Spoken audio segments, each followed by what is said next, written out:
Question. Was it bad having to wear Kane's mask in your storyline with him? Trev. Oh, yeah, I was the one that took his mask. You know that? No, I can't remember. Yeah. Well, you remember when, Kevin and Scott came back and we were doing the NWO thing?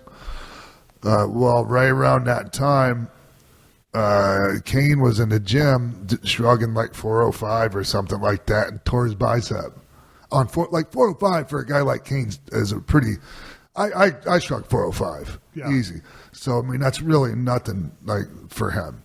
Matter of fact, I think he won't even admit it was only 405. But anyways, he tore his bicep, and it was a serious deal, and he had to be out. So we jumped him, and I beat him with nunchucks and took his mask off, and I'd wear his mask out. I didn't care. I thought it was great. Come on, even if the mask stunk, it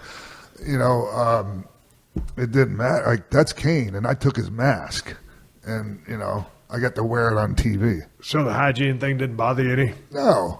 He used to, hey, let's be honest about it. When you're on the road every day and you have a limited amount of masks and gloves and that stuff's going to start stinking.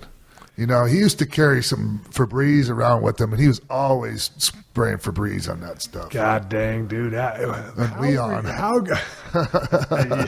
Vader time. I used to feel so bad for Sting because Sting would be in the corner working with him, and Vader would be, and Leon is, I consider him a very good friend, and He's we awesome. never talk, but I love Leon.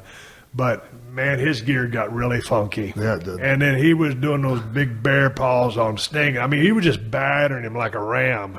He was laying his stuff in. And those gloves carried a lot of funk. Yeah. I got to give Sting a lot of credit for hanging in there. And I'll tell you what, you talk about two of the people that I thought brought out the best matches in Sting were one, Ric Flair, probably made Sting, and Big Van Vader. Hard to argue that. But his gear got funky. It did, that to the point, that actual smell had the name Vader Time. Like the if you smelled that smell, it's Vader Time. How good were you about washing your clothes? Not always the best. Was your stuff more like it was just plastic gear or was it spandex? Okay, it's like about every third night, you could just get in your room. A lot of times it was like a Motel 6, a Super 8, a Econo Lodge, Red Roof, yours at that level, or some jabroni line that wasn't even a chain. If you just put your stuff in a bar of soap, water, and just squeeze it, and all that. I was wearing black trunks. And all that dirt that would just pour out there, and you'd have that plunger pushed on the sink because you just see all that shit that was in the water. Like, holy smokes, these things are dirty. Yeah. But that was a kind of a courtesy thing. But I didn't travel with like truckloads of gear. And you what just I had trunks, what man. I had. It's not like you had a 3-piece like tight singlet trunk ensemble. So if I washed my stuff out in the sink and it didn't dry, I had to wear wet gear.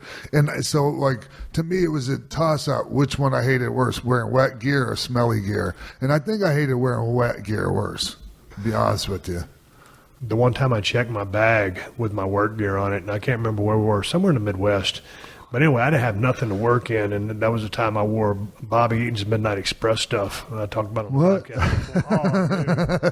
podcast. I outweighed Bobby by about 40 pounds minimum, and I was wheel heavy, and he was just, kind of regular body.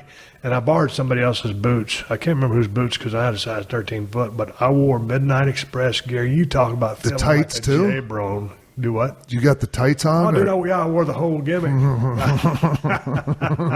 the Midnight Express and Bobby Eaton's one of my favorite workers of all time. And, Bobby was always one of those guys that carried a big duffel bag and, what are you, boy? Need a thread? He had everything in that bag, right? Need an extra toothbrush? Yep. If you need some laundry soap? Yeah.